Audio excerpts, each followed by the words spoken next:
Hola chavos, el día de hoy hablaremos de las funciones exponenciales. Las funciones exponenciales tienen esta forma: f de x igual a más b por a la b por x menos c, donde a, b mayúscula, a, b, c minúscula, todos son números reales.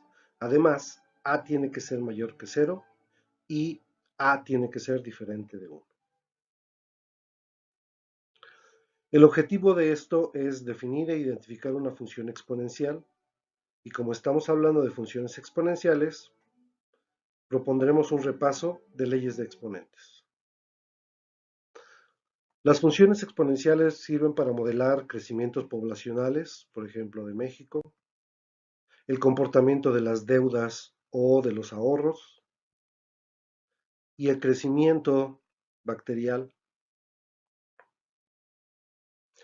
Además de este tipo de contextos, podemos ver otros contextos donde las funciones exponenciales hacen su aparición y son de gran utilidad. Por ejemplo, tenemos aquí el triángulo de Pascal.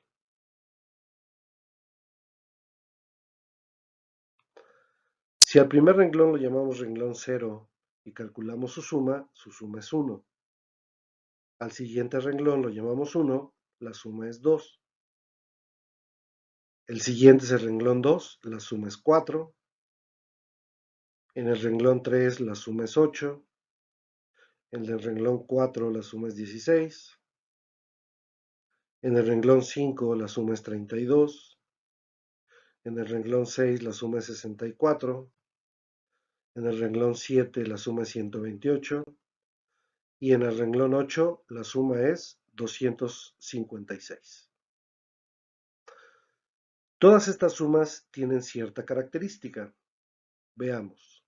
El 1 yo lo puedo representar como 2 a la 0. El 2 lo puedo representar como 2 a la 1. El 4 2 al cuadrado. El 8 2 al cubo. Y así sucesivamente. 2 a la 4, 2 a la 5, 2 a la 6, 2 a la 7 y 2 a la 8. Ahí se observa una regularidad, donde podemos observar que la base permanece constante y lo que está variando es el exponente. Si esto lo ponemos en una tabla donde el número de renglón lo representamos con x y la suma lo representamos con y, entonces si x vale 0, y vale 1, es decir, 2 a la 0. Si x vale 1, y vale 2, es decir, 2 a la 1, y así sucesivamente. Si nos pidieran representar cualquier renglón x con la suma y, entonces la suma y se representaría como 2 a la x. Dado que la base permanece constante, que es el 2, y el exponente es variable, es decir, depende del número de renglón, en este caso de x. A esta última se le llama función exponencial de base 2. Como tenemos una tabla de valores de parejas ordenadas, estas parejas las podemos localizar en el plano cartesiano.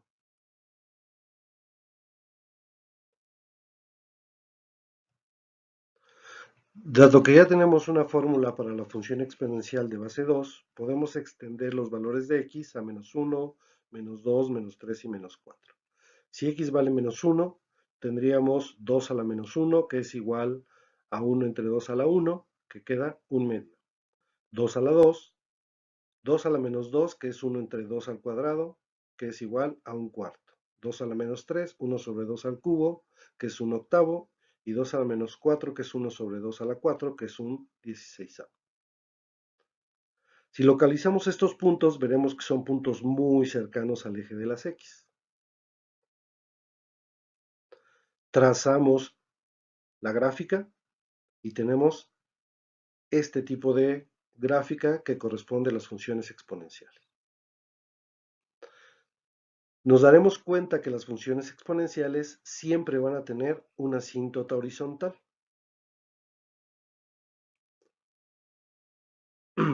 Definamos. La función exponencial con base a, que es un número real, como ya dijimos al principio, está definida para todos los números reales x con la fórmula f de x igual a la x, donde a es mayor que 0 y también a es diferente de 1. Recordemos que f de x es equivalente a y, por lo tanto podemos tener una definición, solo que en lugar de escribir f de x, escribimos y. A diferencia de las funciones polinomiales básicas, por ejemplo y igual a x cuadrada, aquí la base es un número y el exponente es la variable. Como vamos a estar trabajando con exponentes, pues hay que dar un repaso de las leyes de exponentes. ¿Cuáles son las leyes de exponentes que tenemos que repasar? La número 1, cuando multiplicamos potencias de la misma base, cuando dividimos potencias de la misma base, qué pasa con el exponente negativo, el exponente cero, cuando tenemos la potencia de una potencia, la potencia de un producto, la potencia de un cociente, la potencia con exponente fraccionario y numerador 1 y la potencia con exponente fraccionario en general. Te pido de favor que investigues todas estas leyes de exponentes porque las estaremos usando constantemente.